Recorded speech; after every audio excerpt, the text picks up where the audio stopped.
तो आपने previous lecture जो कि हम लोगों ने कवर किया था पावर का, और उसमें चर्चा ख़त्म हुई थी कहाँ पर, इफ़िशेंसी पे, है ना।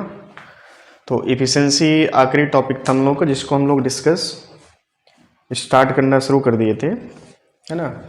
बाकी एक बार रिवाइज कर लेते हम लोग। इफ़िशेंसी क्या होती है, पावर क्या होती है। पावर का जो फार्मूला था आपको पता है, F into V cos theta एक फार्मूला था, है ना। F into V cos theta, theta क्या था, एंगल बिटवीन पावर और angle between force and velocity, ठीक है। तो थीटा अगर 90 डिग्री है तो उस केस में हमने देखा कि जो पावर होती है कितना होती है, जीरो होती है, ठीक है। पावर डिलीवर जीरो होती है, इंस्टेंटेनियस पावर की बात होती है। और अगर एवरेज पावर की बात की जाए तो हो सकता है वो नॉन जीरो भी हो, बट किसी इंस्टेंट पर जो पावर होती है वो due to force which is perpendicular to velocity, that instant power deliver zero होगा, ठीक है। तो ये बेसिक सेक्शन हम लोगों ने किया था। पावर क्या है, एक तरह से स्केलर क्वांटिटी होती है, और इसको डिफाइन करने का आपके पास फार्मूला था रेट ऑफ डूइंग वर्क, है ना। चलो यहाँ इसको हम पावर को हम लोग हिंदी में ये भी कहते हैं, it is the energy per unit time, energy per unit time, ऐसा भी था हमारे पास, है ना। तो इसी चर्चा को हम लोग आगे बढ़ाते हैं आज। इफिशिएंसी और पावर को मिला करके क्वेश्चन आपसे पूछें।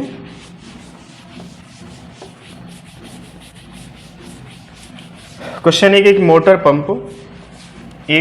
पंप जिसकी पावर, ये क्वेश्चन की लैंग्वेज है, ठीक है। मोटर पंप आप पावर 400 वाट, ठीक है, 400 watt, lift some amount of water in 1 minute, ठीक है।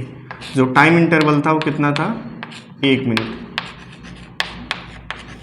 1 मिनट में जो मोटर पंप है पानी को यहाँ से उठा करके यहाँ पे रखती है, ठीक है। ये जो हाइट थी, हाइट हम मान लेते हैं 10 मीटर, ठीक है।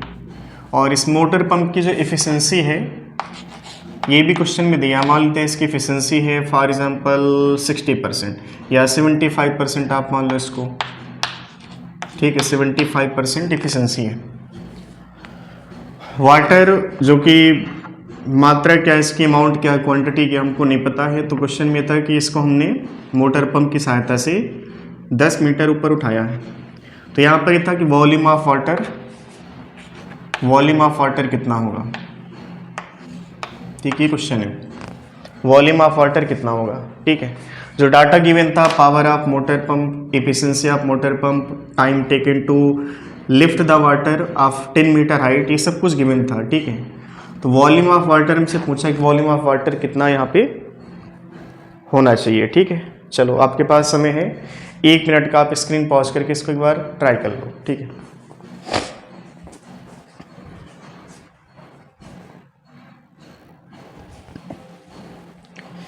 चलिए कितना आंसर आया देखो यहाँ पे।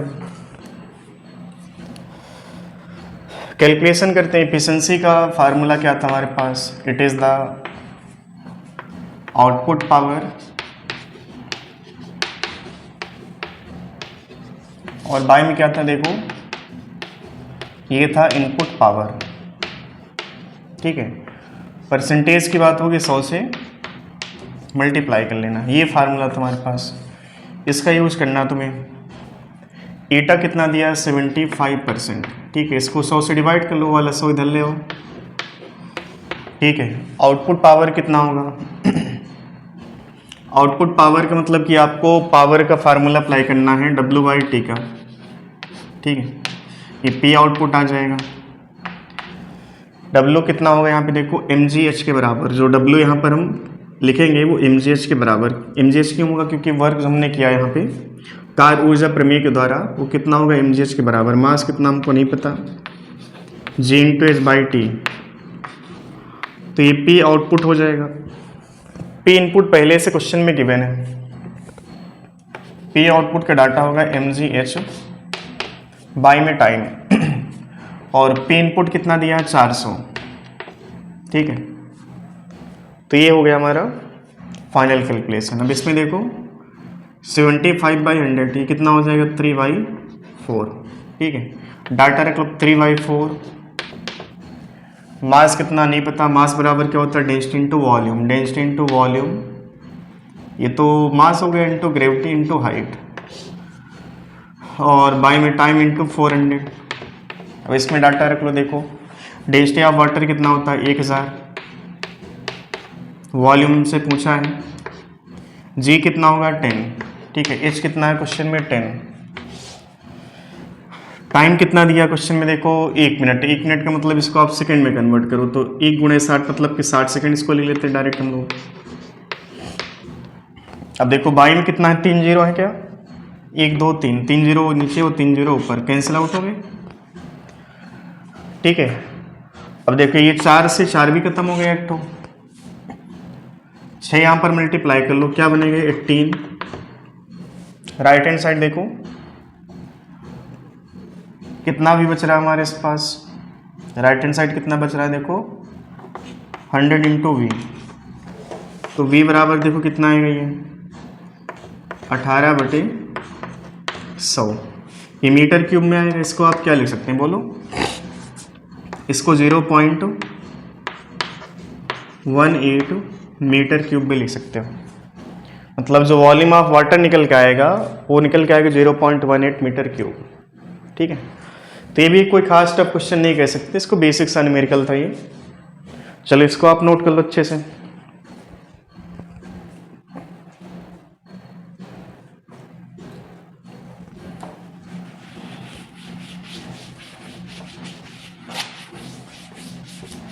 तो एफिशिएंसी पर क्वेश्चन और भी बनाए जा सकते हैं और अभी हम लोग बनाएंगे इस पे, ठीक है।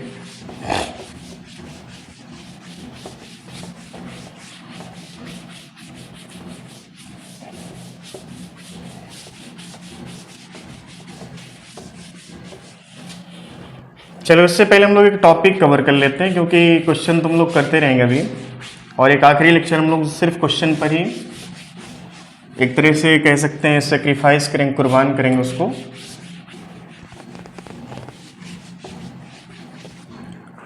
टॉपिक है आज का हम लोगों का रिलेशन बिटवीन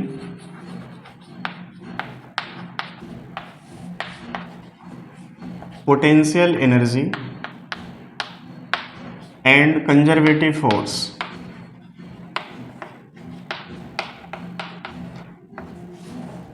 कंजर्वेटिव फोर्स, इनके बीच का रिलेशन, ये हमारा आज का टॉपिक है, ठीक है। ये टॉपिक हम लोग आज का,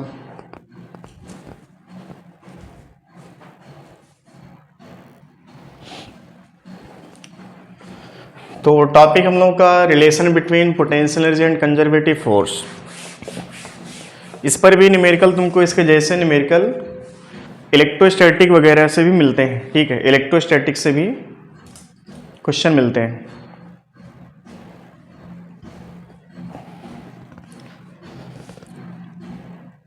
तो पोटेंशियल एनर्जी क्या होती है, सबसे पहले आपको पता होगा U बराबर mg से होता है फार्मूला उसका। जैसे मान लो पॉइंट A है और ये पॉइंट B है,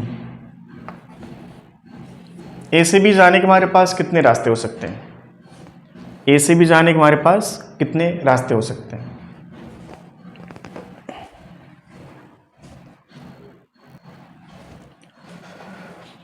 तो A से B जाने के हमारे पास कितने रास्ते हो सकते हैं, इनफाइनाइट हो सकते हैं।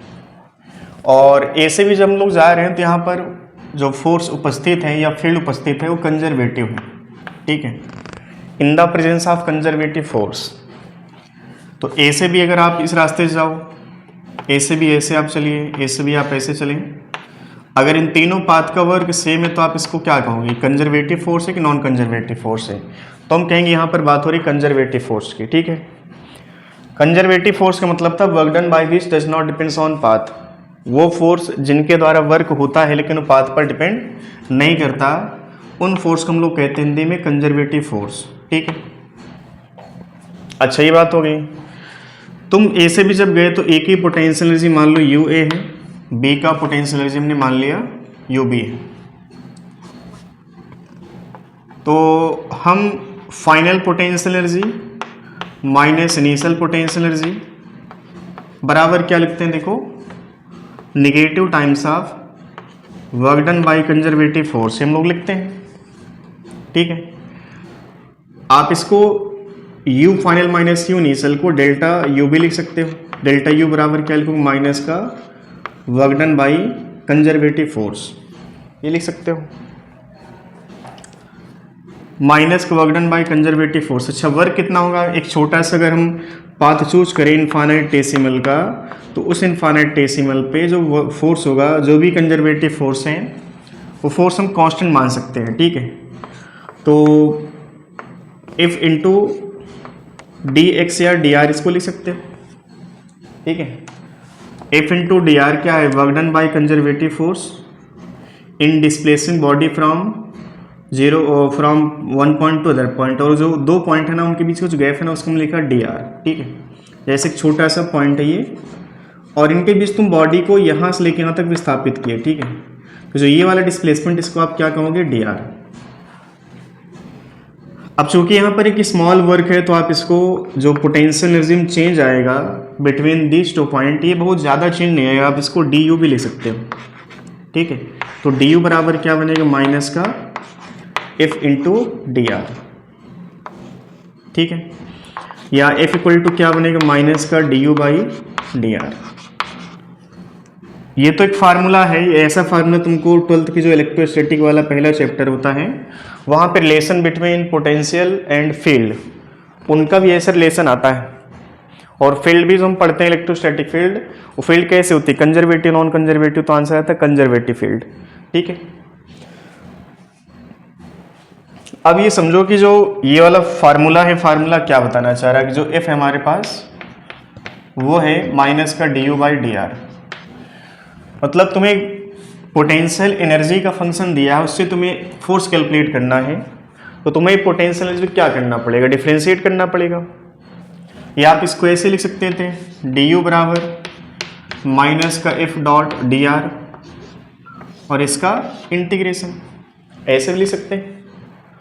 तो अगर फोर्स का फंक्शन दिया है, पोटेंशियल एनर्जी कैलकुलेट करना है, तो फाइनली क्या करना पड़ेगा, तुमको इंटीग्रेट करना पड़ेगा। और u को फंक्शन दिया, तुम्हें क्या करना है, फोर्स फाइंड आउट करना, तो क्या करना पड़ेगा, इसको डिफरेंशिएट करना पड़ेगा। अच्छा अगर हम ये कहें कि कंजर्वेटिव फोर्स है, कंजर्वेटिव फोर्स है तो मतलब बॉडी की जो पोटेंशियल एनर्जी है वो कंटिन्यूअस चेंज हो रही होगी। ये जो फार्मूला हमारे पास माइनस का d u by D R, इस बात को इंडिकेट कर रहा है कि अगर फोर्स है, कंजर्वेटिव फोर्स है, बॉडी की पोटेंशियल एनर्जी कंटिन्यूअस चेंज हो रही होगी, ठीक है। अब हम जानते हैं कि फोर्स वेक्टर क्वांटिटी, फोर्स कैसी क्वांटिटी है, वेक्टर क्वांटिटी। पोटेंशियल एनर्जी का वेरिएशन अगर केवल x में है तो हम कह सकते हैं फोर्स कहाँ पर लग रहा होगा, बॉडी पर, केवल x एक्सिस में। अगर u x और y दोनों में चेंज हुआ, मतलब कि बॉडी पर लगने वाला बल या फोर्स कहाँ पे लग रहा होगा, x y दोनों में, ठीक है। और अगर u का फंक्शन x y z तीनों में दिया है तो फाइनली बल कहाँ पे लग रहा होगा, x y z तीनों में। अब बात है कि यार अगर हमारे पास फोर्स x में है तो पर्टिकुलर उसका जो मैग्नीट्यूड आप निकाल सकते हो, ठीक है। x y में है तो आप उसको डायरेक्ट नहीं निकाल पाओगे कि एक साथ तुमने उसको डिफरेंशिएट कर लिया, एक साथ आंसर आ जाएगा, ठीक है। या x y z तीनों में दिया है तब भी आप उसको एक साथ कैलकुलेट नहीं कर पाओगे। तो तुम्हारे पास ये ट्रिक काम आएगी कि जब भी हमारे पास u x, y, z तीनों के साथ ये फंक्शन दिया होगा, x y z तीनों फंक्शन इसका दिया होगा। एक छोटा सा एग्जांपल ले लेते हैं, जैसे हमने बोला कि u as a function of x, y, z, ये मान लेते हैं 2x y plus x square into z, ऐसे दिया है, ठीक है। अब देखो पोटेंशियल एनर्जी यहाँ पर x में चेंज हो रही है, y में भी और साथ में z में। तो पोटेंशियल एनर्जी जिन जिन डायरेक्शन में चेंज होगी मतलब उन डायरेक्शन में क्या लग रहा होगा, बॉडी पर फोर्स। अब तुम्हें ये पूछा जाए कि बॉडी पर लगने वाला कुल बल कितना होगा, एफ नेट कितना होगा, तो उस एफ नेट का कैलकुलेशन डायरेक्ट नहीं कि आप इसको एक साथ डिफरेंशिएट करके एफ कैलकुलेट कर लोगे, डायरेक्ट नहीं कर पाओगे।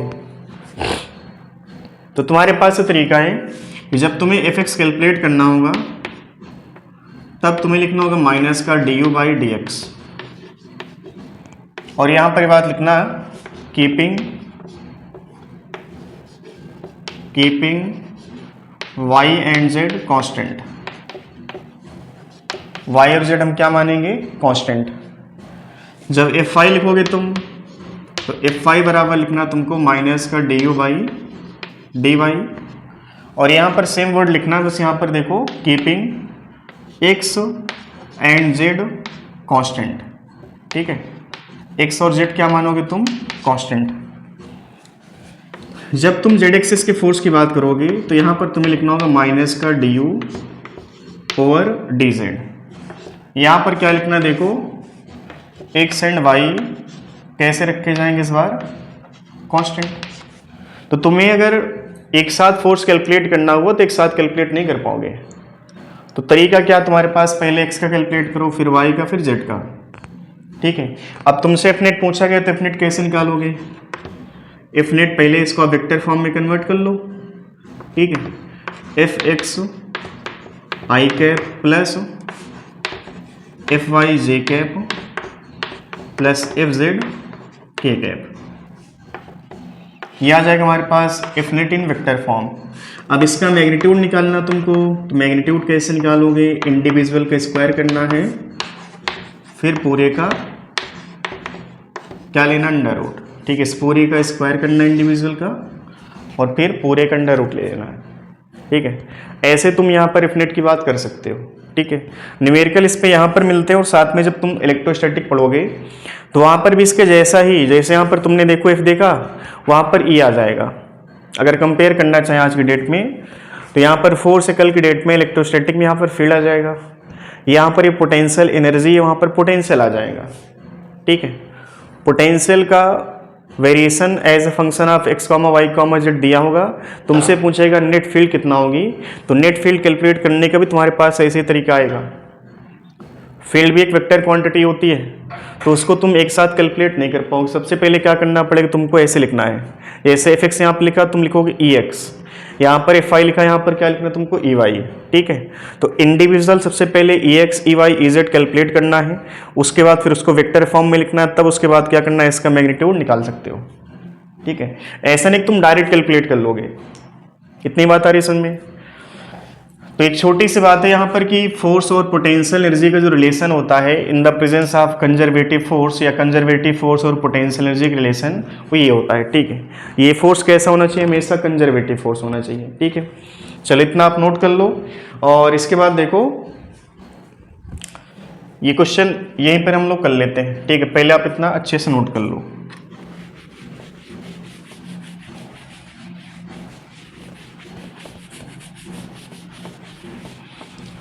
चलिए जो गिवन क्वेश्चन है इसको हमें सॉल्व करना है, ठीक है। क्वेश्चन क्या हमारा, u as function of x comma y comma z ऐसे दिया हुआ है, ठीक है। सबसे पहले देखो एफ एक्स की बात करनी है, और तुमसे देखो इस क्वेश्चन के भी यहाँ पर ये पूछा है एफ नेट एट 1,1,1, इस पॉइंट पर तुमको बताना है। क्योंकि u का जो फंक्शन है वो कई सारा मतलब कि वेरिएशन तो लगातार हो रहा है इसमें, तो फोर्स भी यहाँ पे लगातार वेरी करेगा। तो फाइनली यहाँ पर देखो तुम्हें एक पर्टिकुलर पॉइंट पर बात करनी है। पर्टिकुलर पॉइंट हमको क्या दिया? 1,1,1, ठीक है। चलो सबसे पहले आप बताओ एफ एक्स कितना होगा? एफ एक्स आएगा हमारा माइनस का d u by D x, ये वाला फंक्शन देखो यहाँ पे रखो, माइनस का डी डी एक्स क्या है 2xy प्लस ये फंक्शन है। अब इसमें तुम्हें क्या करना था, y और z को कांस्टेंट मानना है। देखो एफ एक्स हम लिख रहे हैं यहाँ पे, देखो माइनस साइन पहले से हम बाहर लिखेंगे क्योंकि फार्मूले का निगेटिव साइन है। अब देखो 2xy, y को हमें कांस्टेंट मानना है, x को डिफरेंशिएट करना है, तो क्या 2x हो जाएगा, ये होगा 2y है ना, x का 1 हो जाएगा, ये बन जाएगा 2y। यहाँ देखो क्या बन जाएगा एक्स स्क्वायर जेड, तो एक्स स्क्वायर का बन जाएगा 2x इंटू जेड। अब इसमें देखो x और y का डाटा क्या रखना है, ये जो पॉइंट है 1,1,1, ये x का वैल्यू है, ये y का और ये z का है। तो यहाँ पे डाटा रख लो, देखो माइनस का 2 और माइनस का 2 और प्लस का 2 प्लस का 2 4 हो जाएगा, और फिर ये फाइनली माइनस का 4 आ जाएगा, ठीक है, माइनस का 4 न्यूटन, ये हो गया। चलो एफ आई बोलो कितना होगा? एफ आई देखो डी वाई फंक्शन तुम्हारे पास एक ही है, इसी फंक्शन में आपको कभी x को कॉमन कांस्टेंट मानना है, कभी वाई को, है ना। चलो बताओ इसमें इस बार हमने किसको कांस्टेंट माना है, एक्स और जेड को, ठीक है। तो ये वाला पैरामीटर कांस्टेंट और इसका डिफरेंशियल कितना हो जाएगा 0। तो एफ वाई की वैल्यू बोलो कितना आएगा, माइनस का 2 इंटू एक्स, वाई का तो 1 हो जाएगा प्लस 0। देखो एफ वाई की वैल्यू कितना आएगा, माइनस का 2 न्यूटन। चलो बताओ एफ जेड का वैल्यू, एफ जेड का वैल्यू कितना आएगा, देखो माइनस, फंक्शन हमारे पास है फिर से, जेड को डिफ्रेंशिएट करोगे इसका 1 हो जाएगा, ठीक है। ये पैरामीटर आपके पास बचेगा, डायरेक्ट हम लिख रहे हैं इस चीज़ को। अब बचेगा 2xy प्लस एक्स स्क्वायर, ठीक है। एक्स वाई जेड तीनों का वैल्यू कितना दिया यहाँ पर 1,1,1 है। फाइनली यहाँ पर देखो 1 रखो तो क्या बन जाएगा, देखो 1 है ना, तो ये 2 होगा, यहाँ पे बनाएगा फाइनली 3 हो जाएगा, माइनस का 3 न्यूटन। एफ नेट बोलो कितना आएगा, एफ नेट इन मैग्नीट्यूड, तो जो भी तुमने कैलकुलेट किया वेक्टर फॉर्म की बात करेगा, तो माइनस का 4i कैप, माइनस का 2j कैप, माइनस का 3k कैप आ जाएगा। मैग्नीट्यूड पूछा है, चलो वेक्टर फॉर्म में लिख लो।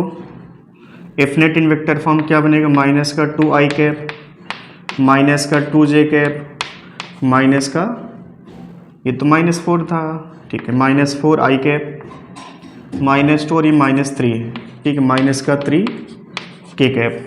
मैग्नीट्यूड निकालना तुमको आता है, पहले इन सबका इंडिविजुअल स्क्वायर करो। देखो माइनस का 4 का स्क्वायर करना तुमको प्लस हो, माइनस के 2 का स्क्वायर करना प्लस हो, माइनस के 3 का स्क्वायर करना है। अब जो भी आंसर आएगा वो तुम्हारा सही आंसर होगा, ठीक है। ऐसे देखो क्वेश्चन आ जाते हैं इसमें, तो इसको आप देख लो, इसमें कहीं कोई डाउट है तो एक बार कमेंट करके बताना। देखो इसको जल्दी से,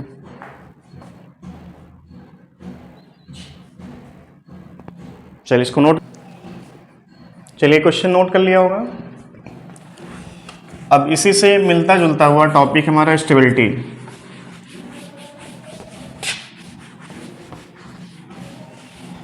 ठीक है, स्टेबल इक्विलिब्रियम क्या होता है, अनस्टेबल इक्विलिब्रियम क्या होता है। बाकी आप इक्विलिब्रियम वर्ड पर पहले चर्चा कर चुके हैं न्यूटन्स लॉ ऑफ मोशन में। इक्विलिब्रियम का मतलब था शायद वहाँ पे एफ नेट 0 होना चाहिए। जैसे जैसे आप आगे बढ़ोगे वैसे वैसे स्टेबल इक्विलिब्रियम पर चर्चा और बढ़ती चली जाएगी। जब तक हम केवल फोर्स वर्ड जानते हैं तब तक हम ये कहते हैं कि इक्विलिब्रियम का मतलब होता है एफ नेट 0। लेकिन आज हमने जैसे एनर्जी वर्ड पढ़ लिया तो एनर्जी वर्ड के व्याप पर भी स्टेबिलिटी की कहानी आ जाती है, ठीक है। और जैसे आप आगे बढ़ोगे टॉर्क में तो वहाँ पर एक कहानी आएगी कि स्टेबल इक्विलिब्रियम वो पॉइंट होता है जहाँ पर बॉडी पर एफ नेट 0 होगा, पहली शर्त। दूसरी शर्त है potential energy should be minimum, और तीसरी शर्त होती है net torque on the body will be या at that point will be 0। तो 3 कंडीशन होती हैं। फिलहाल अभी यहाँ पर हम केवल बात करेंगे पोटेंशियल एनर्जी एंड फोर्स की, ठीक है। एक वर्ड है यहाँ पर इक्विलिब्रियम।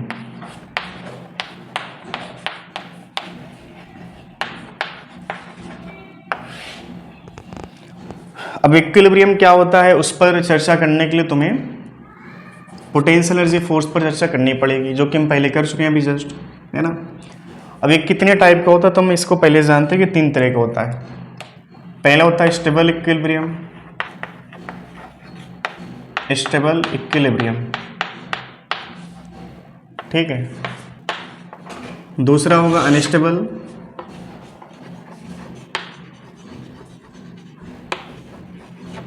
और तीसरा होगा न्यूट्रल।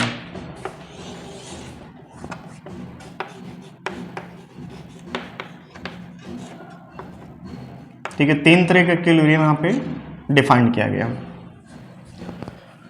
अब इक्विलिब्रियम वर्ड कहीं पर भी है वहाँ पर एक बात पहले से डिसाइड हो चुकी थी, क्योंकि आपने जब न्यूटन्स लॉ ऑफ मोशन पढ़ा तो वहाँ पर आपने ये वर्ड नहीं पूछा था कि इक्विलिब्रियम कैसा है, स्टेबल है, अनस्टेबल है, न्यूट्रल है। आपने वहाँ पर ये वर्ड यूज नहीं किया, क्योंकि वहाँ पर हमने सिर्फ इक्विलिब्रियम पर फोकस किया। और इक्विलिब्रियम का मतलब होता है कि पहला पॉइंट जो फोर्स होता है बॉडी पर, F net always equal to 0, ठीक है। इसको सबसे पहले एक फिगर के थ्रू समझते हैं। जैसे मान लो कि ये फिगर है,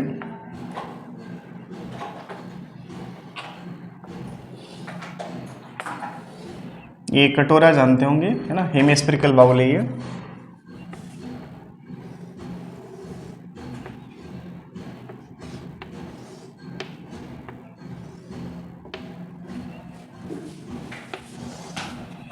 ऐसे 3 फिगर है और इस केस में एक छोटी सी बॉल हमने रखा ठीक बॉटम पे, यहाँ पर एक बॉल रखा ठीक इसके टॉप पे, और यहाँ पर हमने बॉल यहाँ पर रख दिया, ठीक है। तो ये 3 केस है और इन तीनों केस में जो बॉल है ना अभी कैसे रुकी हुई है, मतलब कि एफ नेट पहली जो शर्त होती है इक्विलिब्रियम की, that is F net is 0। तो पहली शर्त यहाँ पर देखो इक्विलिब्रियम वर्ड कहीं पर भी होगा तो वहाँ पर एक बात तय है कि एफ नेट हमेशा 0 होगा। रही बात पोटेंशियल एनर्जी की, रही बात स्टेबल अनस्टेबल न्यूट्रल की, वो कौन सा इक्विलिब्रियम होगा, तो चीज़ एफ नेट पर बात नहीं कर पाते हम लोग, ठीक है। एफ नेट 0 का मतलब है कि इक्विलिब्रियम वर्ड तीनों के लिए हो गया, वो स्टेबल भी हो सकता है, अनस्टेबल भी हो सकता है, न्यूट्रल भी हो सकता है। देखो यहाँ पर एफ नेट कितना इस बॉडी पर 0, पहले केस में एफ नेट कितना 0, यहाँ पर भी देखो एफ नेट कितना है 0, यहाँ पर भी एफ नेट क्या है 0। तो अगर तुमसे कोई पूछे कि स्टेबल इक्विलिब्रियम क्या है, तुम ये नहीं कह सकते कि एफ नेट 0 होगा।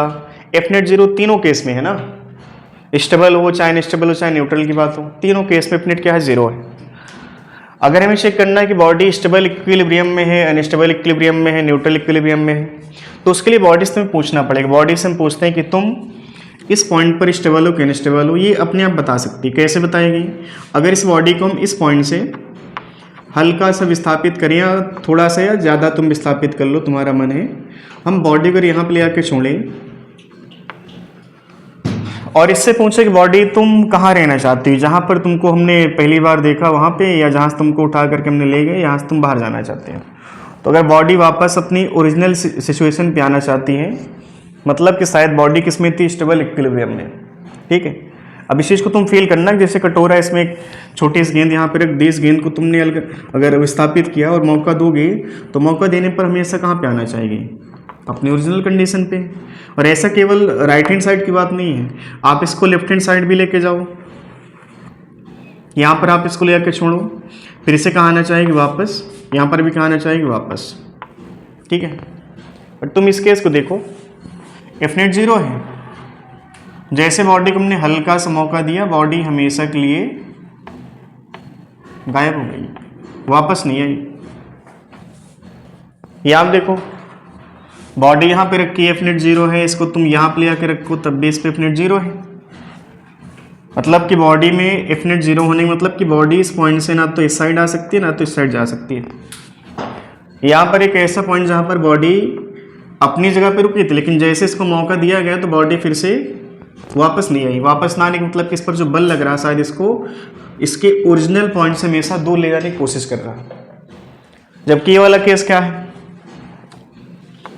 यहाँ पर बॉडी देखो इसको मेन पॉइंट अभी नहीं कहेंगे फिलहाल, क्योंकि हम एसएम नहीं जानते, ऑसिलेशन नहीं जानते हैं। इस पॉइंट जैसे हमने इसको हल्का से विस्थापित किया तो बॉडी वापस अपनी ओरिजिनल पॉइंट पे आना चाहती है और यहाँ पर भी अपने ओरिजिनल पॉइंट पे आना चाहती है। तो हम कह सकते हैं this orientation of body satisfy stable equilibrium. ये जो ओरिएंटेशन ये वाला कैसा होगा, अनस्टेबल इक्विलिब्रियम का। और इसमें देखो बॉडी में कोई मूवमेंट नहीं है, बॉडी को तुम वहाँ पे रखो जहाँ पर पहले थी, या इसको थोड़ा सा आगे पीछे मूव कराओ तब भी इसमें कोई हलचल नहीं हो रही। मतलब इसमें एफ नेट हमेशा कैसा 0, यहाँ पर एफ नेट 0 नहीं है, इस पॉइंट पर एफ नेट 0, यहाँ पर एफ नेट क्या 0 है, ठीक है। तो इसको हम लोग क्या कहेंगे, स्टेबल इक्विलिब्रियम, इसको हम क्या कहेंगे, अनस्टेबल इक्विलिब्रियम। तो ऐसे हमने प्रैक्टिकली समझा कि बॉडी को अगर हम इस पॉइंट से अगर विस्थापित करके मौका दें, बॉडी वापस मीन पे या बॉडी अपने ओरिजिनल कंडीशन पे आना चाहती है, तो इसको हम लोग क्या कहेंगे, इसका स्टेबल इक्विलिब्रियम, ठीक है।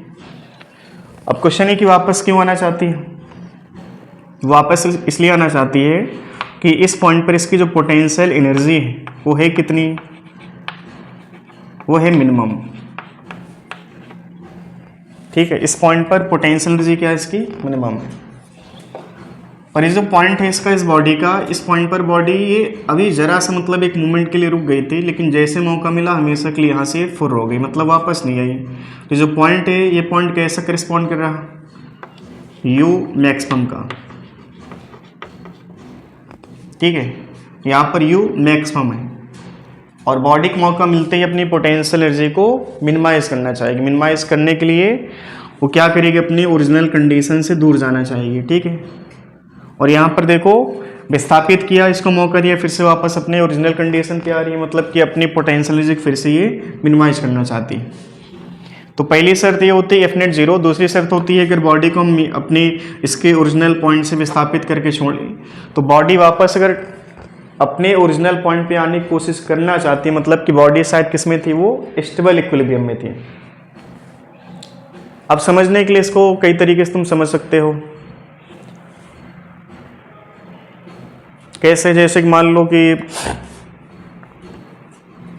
ये भाई साहब हैं और ये है मैडम जी, ठीक है, थोड़ा सा ऐसे समझ लो, ठीक है। ये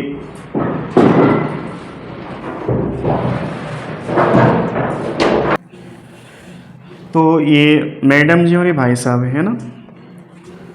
अब इन दोनों की शादी करवा दी गई है ना, इन दोनों की शादी करवा दी गई।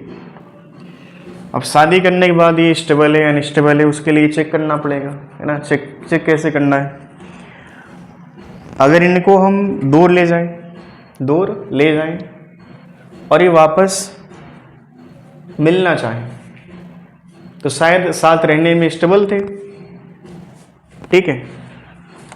अगर ये एक साथ रह रहे थे, हमें चेक करना कि स्टेबल है कि अनस्टेबल है, ठीक है। तो उसके लिए क्या करना पड़ेगा, किसी एक प्राणी को हमें थोड़ा सा दूर ले जाना पड़ेगा। जैसे हम दूर ले गए, अगर ये वापस मिलना चाहते, वापस ये साथ रहना चाहते, मतलब कि शायद साथ रहने में स्टेबल थे। कुछ ऐसा भी होता कई बार कि मौका मिलते ही फरार हो जाते हैं, उस शायद मौके की तलाश में रहते हैं। फाइनली वो क्या होता है, एक तरह से अनस्टेबल इक्विलिब्रियम की, मतलब साथ में रह रहे थे लेकिन स्टेबल नहीं थे। तो अगर बॉडी दूर ले जाएं फिर भी वो पास आना चाहती है, मतलब क्या है, वो पास आने में शायद स्टेबल थे। और अगर तुम हल्का सा विस्थापित करो और वो हमेशा के लिए गायब हो जाएं तो उसको हम लोग क्या कहते हैं, अनस्टेबल इक्विलिब्रियम। और कुछ ऐसे प्राणी होते हैं जिनको शादी करवाओ चाहे न करवाओ, पास रखो दूर रखो, उनसे कोई मतलब नहीं। तो ऐसा जो इक्विलिब्रियम हम लोग क्या कहेंगे, इसको न्यूट्रल इक्विलिब्रियम, ठीक है। ये तो बेसिक चर्चा हो गई कि अगर पास आने की कोशिश कर रहे हैं मतलब कि स्टेबल इक्विलिब्रियम, और दूर जा रहे हैं मतलब कि ये कैसा हो गया, अनस्टेबल इक्विलिब्रियम। और कोई फर्क नहीं पड़ जाता तो उसको हम लोग क्या कहेंगे, न्यूट्रल इक्विलिब्रियम, ठीक है। चलो ये तो बेसिक बात हो गई। अब इसके बाद देखो इसको हम मैथमेटिकली कैसे प्रूव करें, किस पॉइंट पर। अब चूंकि सभी पॉइंट पर बॉडी स्टेबल इक्विलिब्रियम में नहीं होती है, कुछ पर्टिकुलर पॉइंट होते हैं जहां पर बॉडी स्टेबल इक्विलिब्रियम में होती है। वो पॉइंट क्या होते हैं, वो पॉइंट होते हैं मिनिमम पोटेंशियल एनर्जी वाले। और जहां पर बॉडी अनस्टेबल इक्विलिब्रियम में है वो पॉइंट कौन से होते हैं, मैक्सिमम पोटेंशियल एनर्जी।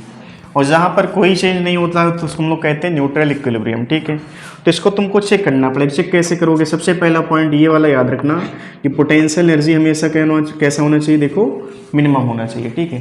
क्वेश्चन तुमको इसी पर मिलेंगे, ठीक, क्वेश्चन तुमको इस वाले केस पर मिलेंगे। अब दूसरी बात यह है कि हमें कैसे पता चले किस पॉइंट पर पोटेंशियल एनर्जी मिनिमम है, ठीक है। तो उसके लिए तुम्हारे पास एक कंडीशन है कि अगर हम du/dx करें और इसको 0 कर दें, या du/dr इसको लिख लें, पोटेंशियल एनर्जी को पोजीशन के सापेक्ष हमने इसको डिफरेंशिएट करके 0 कर दिया, तब जो पोटेंशियल एनर्जी होगी ये या तो मैक्सिमम हो सकती है या तो मिनिमम, दोनों पॉसिबिलिटी हैं इसके पास, ठीक है।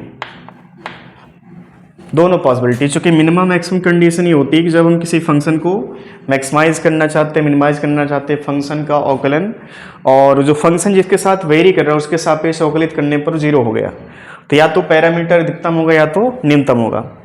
अब हम कैसे चेक करें कि ये अधिकतम वाली बात है कि न्यूनतम वाली बात है, तो उसके लिए कंडीशन है, आपको चेक करना पड़ेगा दोबारा। अगर du²/dr² इसका वैल्यू एक तरह से हम कह सकते हैं कि 0 से कम है, 0 से कम है, तो ये बन जाएगा अनस्टेबल। और अगर मोर देन 0 है तो बन जाएगा स्टेबल इक्विलिब्रियम, ठीक है। जो यहाँ पे डाटा, अभी ये चीज़ हम प्रॉपर तरीके से सॉल्व करेंगे तो वहाँ पर पता चल जाएगा। तुमको ये कंडीशन याद रखना है कि अगर डबल डिफ्रेंशिएट करने पर जो चीज़ें निकल के आ रही है पोटेंशियल एनर्जी की, अगर वो पॉजिटिव बन रही है मतलब कि जीरो ज़्यादा बन रही है तो क्या बनेगी, स्टेबल इक्विलिब्रियम। और अगर D square you over D R square इसका वैल्यू लेस देन जीरो है, मतलब निगेटिव में आ रहा है चीज़, तो कैसा होगा, अनस्टेबल इक्विलिब्रियम। और इसमें तो कोई चेंज वैसे भी नहीं है, ठीक है। तो तुम्हारे पास 3 पॉइंट निकल के आए। पहला पॉइंट है कि एफ नेट तीनों कंडीशन में जीरो होगा। दूसरा पॉइंट, बॉडी जिस पॉइंट पर रखी है उस पॉइंट पर स्टेबल है कि अनस्टेबल, उसको चेक करने के लिए क्या करना पड़ेगा, बॉडी को हल्का सा डिस्प्लेस करना पड़ेगा। और अगर बॉडी वापस आ सकती है तो बॉडी किसमें, स्टेबल इक्विलिब्रियम। बॉडी वापस नहीं आना चाहती मतलब किसमें, वो अनस्टेबल इक्विलिब्रियम। और इसमें क्या है, बॉडी को हम कहीं पर भी उठा के रख दें, इसमें कोई चेंज मतलब कि क्या है, न्यूट्रल इक्विलिब्रियम। और इक्विलिब्रियम के लिए सबसे पहला पॉइंट, स्टेबल इक्विलिब्रियम के लिए देखो D u by D R क्या होना चाहिए, जीरो, ठीक है। और D u by D R zero होने का मतलब कि यू मिनिमम हो सकता है या तो यू मैक्सिमम हो सकता है। अगर यू मिनिमम है तो स्टेबल है, यू मैक्सिमम है तो अनस्टेबल है। अब हमको चेक करना, चेक करने का हमारे पास एक तरीका है कि एक ये तुमने क्या किया, इसको तुमने एक बार डिफ्रेंशिएट किया, लेकिन आपने ये चीज़ जो लिखी है ना, इसको आपने कहा कि डबल डेरिवेटिव, इसको आपने 2 बार डिफ्रेंशिएट किया, ठीक है। तो ऐसे बेसिक चर्चा होती है इस पर, ठीक है। इस तरह का हम स्टेबल इक्विलिब्रियम और इन सब चीज़ों पर चर्चा कर लिए। तो टॉपिक फिलहाल अभी ख़त्म हुआ नहीं है, इस पर हम लोग अभी न्यूमेरिकल करेंगे, ठीक है। तो इसको आप अच्छे से नोट कर लो पहली बात।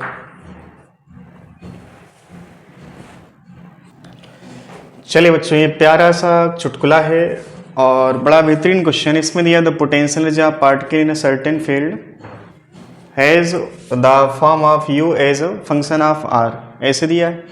ए और बी कांस्टेंट है और आर जो है ना डिस्टेंस है फील्ड के सेंटर से। और हमसे पूछा आर नॉट क्या रखा जाए, आर नॉट कितना होगा यहाँ पे, या आर नॉट वो डिस्टेंस जहाँ पर बॉडी स्टेबल इक्विलिब्रियम में, ठीक है। तो तुम्हें इस आर नॉट को ही खोजना है, ये जो क्वेश्चन में है ये वाला पॉइंट, इस आर नॉट को तुम्हें फाइंड आउट करना है। तो सबसे पहले हमको एक बात पता है कि स्टेबल इक्विलिब्रियम हो चाहे अनस्टेबल हो चाहे न्यूट्रल हो, इन तीनों केस में एफ नेट का वैल्यू कितना था, जीरो। और एफ नेट जीरो कहाँ पर होगा, एक पॉइंट होना चाहिए, सभी जगहों पर एफ नेट जीरो नहीं होगा, ठीक है। तो सबसे पहले देखो हमें इस u को डिफरेंशिएट करना है। हमें u को क्या करना है, u को मैक्सिमाइज या मिनिमाइज करना है, ठीक है। तो उसके लिए क्या करना है तुमको, u को r के सापेक्ष वेरी कर रहा हो तो D u by D R बराबर क्या लिखना तुमको, जीरो, ठीक है। जैसे आप ये चीज़ लिखोगे वैसे u या तो मैक्सिमम हो गया होगा या तो मिनिमम हो गया होगा, ठीक है। चलो चेक कर लेते हैं इसको। देखो जीरो बराबर डी डी आर, यू कितना हमारे पास, देखो यहाँ पे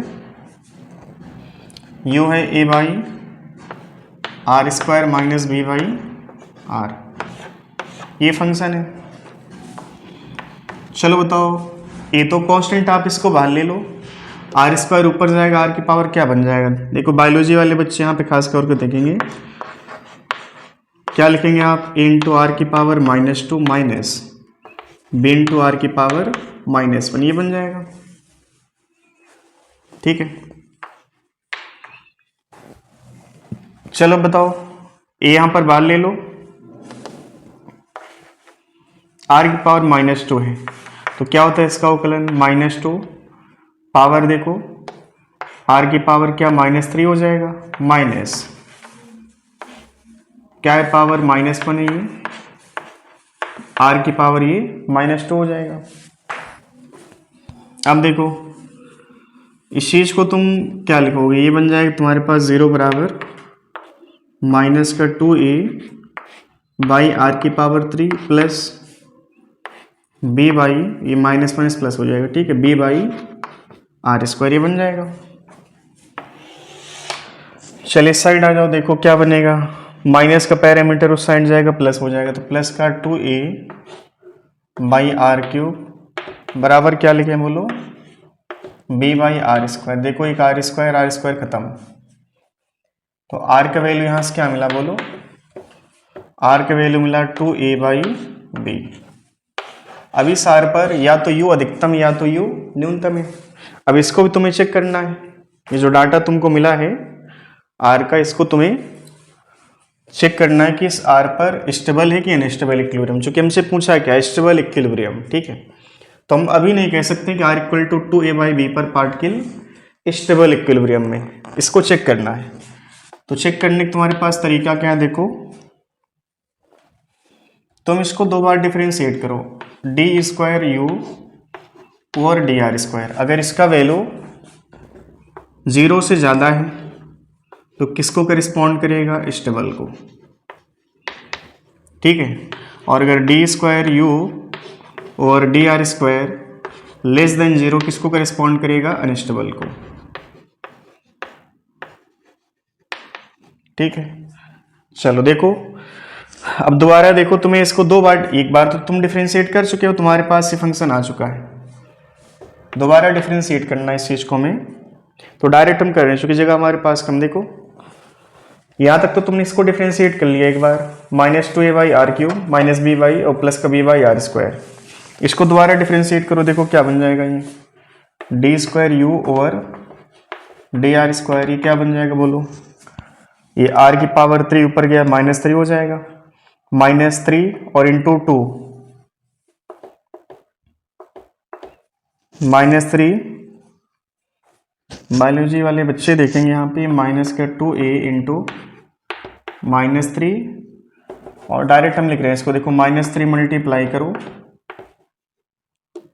और पावर से कम कर लो, पावर से कम करोगे तो क्या बन जाएगा, -r⁻⁻4 बन जाएगा ये, प्लस b इंटू ये बन जाएगा -2 और r⁻3, ये बन जाएगा तुम्हारे पास। देखो ये r³ ऊपर गया तो -3 हो जाएगा, तो -3 मल्टीप्लाई किया, पावर से कम किया, -4 हो जाएगा। r⁻2 ऊपर गया तो क्या हो गया, r⁻2, -2 मल्टीप्लाई करो, कम करो, -3 हो जाएगा, ठीक है। सॉल्व कर लो इसको, देखो क्या बन जाएगा, माइनस माइनस से प्लस हो गया, प्लस का 6 इंटू a/r⁻4 बन जाएगा, माइनस 2b और बाय में r⁻3 बन जाएगा। अब जो तुम्हारे पास r का वैल्यू निकल के आया है, इस r के वैल्यू को यहाँ पे रख के देखो, r का वैल्यू यहाँ पे रख के देखो क्या आएगा, r बराबर क्या है, 2a/b है, तो बन जाएगा 6a, चलो यहाँ पे देख लेते हैं इस चीज को,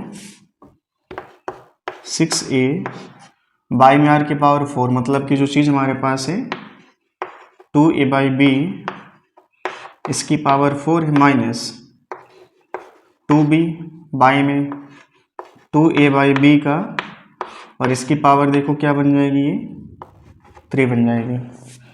सिंप्लीफाई करो इसको, यहीं पे देखो ये b की पावर 2 बन जाएगा, ऊपर जाएगा, नहीं b की पावर 4 होगा ये, ठीक है, b की पावर 4 ऊपर गया, और बाई में देखो क्या बन जाएगा, 2 की पावर 4 मतलब कि 16 हो जाएगा ये, ठीक है। और ये a की पावर 4 बन जाएगा, a की पावर 4 से एक a ऊपर नीचे खत्म करो तो a की पावर 3 बन जाएगा, ठीक है। तो डायरेक्ट हम यहाँ पे लिख रहे हैं इस चीज़ को, ये बन जाएगा 8 और ऊपर 6/8, 6/16, 6/16, और b की पावर देखो 4 हो जाएगा ये, और बाई में a की पावर 3, माइनस 2 इंटू, देखो ये कितना हो जाएगा, 8 होगा, और 8 से हम 4 खत्म करेंगे, 8 से 2, ये 2 और बाई में 8, क्या मतलब बन जाएगा तुम्हारे पास 1/4, मतलब कि b की पावर 4, और बाई में देखो ये 2 की पावर 3 मतलब कि 8 होगा, 8 और ऊपर 2 है तो उसको खत्म करने पर ये बाई में 4 बन जाएगा ये ना, है ना। और बाई में देखो क्या बचेगा हमारे पास, a की पावर 3। अब इसको सॉल्व करो, देखो क्या है, प्लस में आंसर आ रहा,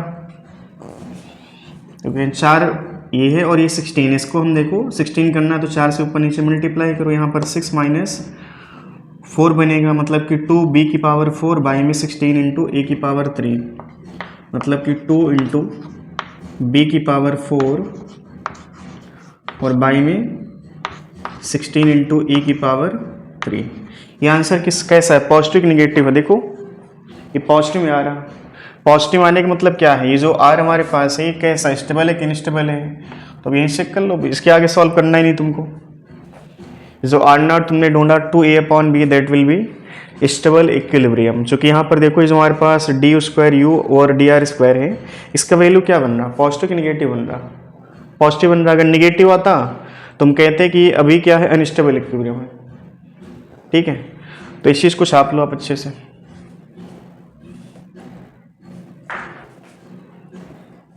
नोट कर लिया इसको। चलिए ये क्वेश्चन नोट कर लो अच्छे से, और एक दो क्वेश्चन और करवाते हैं इसमें हम लोग। चलिए क्वेश्चन है कि पोटेंशियल एनर्जी पार्टिकल की दी गई है एक्स एक्सिस और वाई एक्सिस में, है ना, 6x - 8y, और पार्टिकल का मास 2 kg यहाँ पे दिया है साइन, और इनिशियल वेलोसिटी पार्टिकल की दी है -1.5 i cap plus 2j cap. ठीक है, ये चीज़ आप समझना कि यहाँ पर ये माइनस का 1.5 i कैप है plus 2j cap metre per second. Then find the total distance travelled by the particle in first 2 second. ये क्वेश्चन है, एक बेहतरीन क्वेश्चन है। इसको देखो, ये है तो पोटेंशियल एनर्जी से रिलेटेड, बट इसमें तुम्हें काइनेमेटिक्स का यूज करना है और थोड़ा सा न्यूटन साहब को यूज करना है। न्यूटन साहब का जो कॉन्सेप्ट उसको यूज करना है। ठीक है, यू का मतलब यहाँ पर ये इनिशियल वेलोसिटी है, और ये जो यू वाला है, ये यू क्या है, पोटेंशियल एनर्जी। ठीक है, चलो सबसे पहले हम इस यू से छेड़छाड़ करते हैं थोड़ा सा। u बराबर क्या देखो 6x - 8y। चलो बताओ बच्चों, एफ एक्स कितना होगा, y को हम कॉन्स्टेंट मानेंगे, x को डिफ्रेंशिएट करेंगे तो 0 हो जाए, कितना बन जाएगा, माइनस का 6i कैप। ठीक है, चलो बताओ एफ वाई कितना होगा। जब एफ वाई कैलकुलेट करेंगे तो y को हम कॉन्स्टेंट मानते हैं, इसको डिफ्रेंशिएट करेंगे। ठीक है, एफ वाई में x को कांस्टेंट माना जाएगा, y को डिफरेंशिएट करेंगे तो ये माइनस होगा। ठीक है, और पहले से फार्मूला हमारे पास देखो माइनस में होता है, माइनस माइनस से प्लस बन जाएगा, प्लस का j कैप।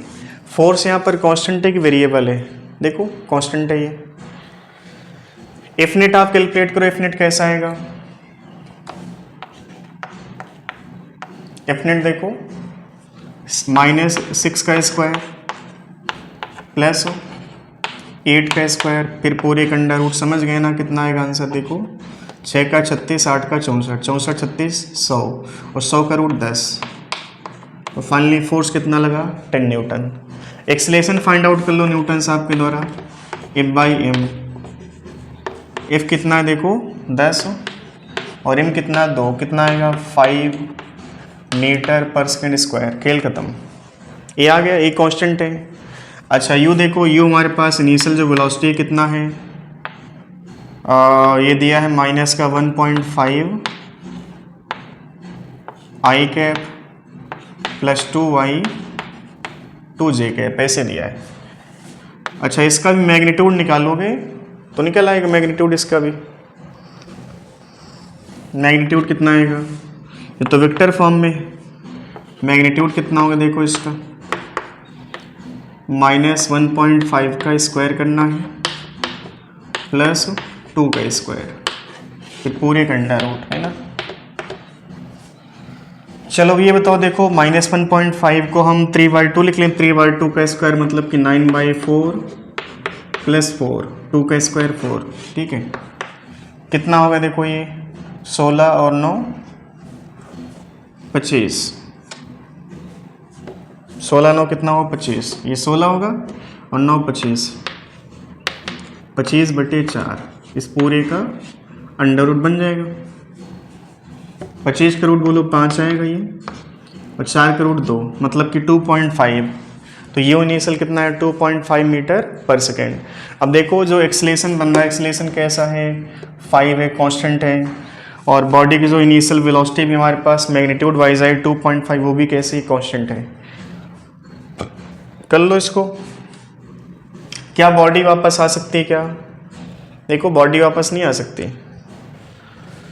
इनिशियल जो हमारे पास एफ एक्स है कितना -6, और इनिशियल वेलोसिटी एक्स में कितना -1.5, वाई में लगने वाला फोर्स प्लस में है, और वाई में लगने वाली वेलोसिटी इनिशियल है प्लस की है।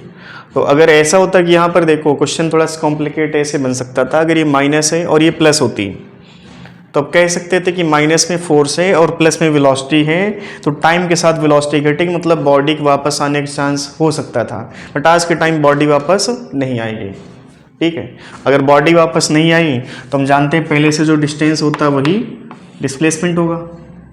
ठीक है, और उसके लिए तुम्हारे पास तरीका होता है इक्वेशन ऑफ मोशन, क्या होता है U T plus half A T square, ये फार्मूला होता है। ठीक है, देखो कितना आएगा आंसर, डायरेक्ट लिखो आप इसको, यू कितना है 2.5 और टी कितना है क्वेश्चन के हिसाब से फर्स्ट 2 सेकेंड है तो यहाँ पे 2 रख लो, प्लस हाफ ए का वैल्यू कितना है 5 और टी का स्क्वायर देखो 2 का स्क्वायर करना है तुमको,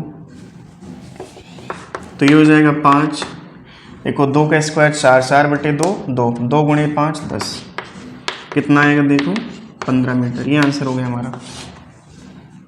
चलिए इसको भी आप नोट कर लो। चलिए अगला लेक्चर हम लोगों का जो बनेगा वो पूरी तरीके से न्यूमेरिकल बेसिस पर होगा, तो आज के टॉपिक हम लोग यहीं तक रखते हैं। ठीक है, चलो यहीं तक रखते हैं, थैंक यू।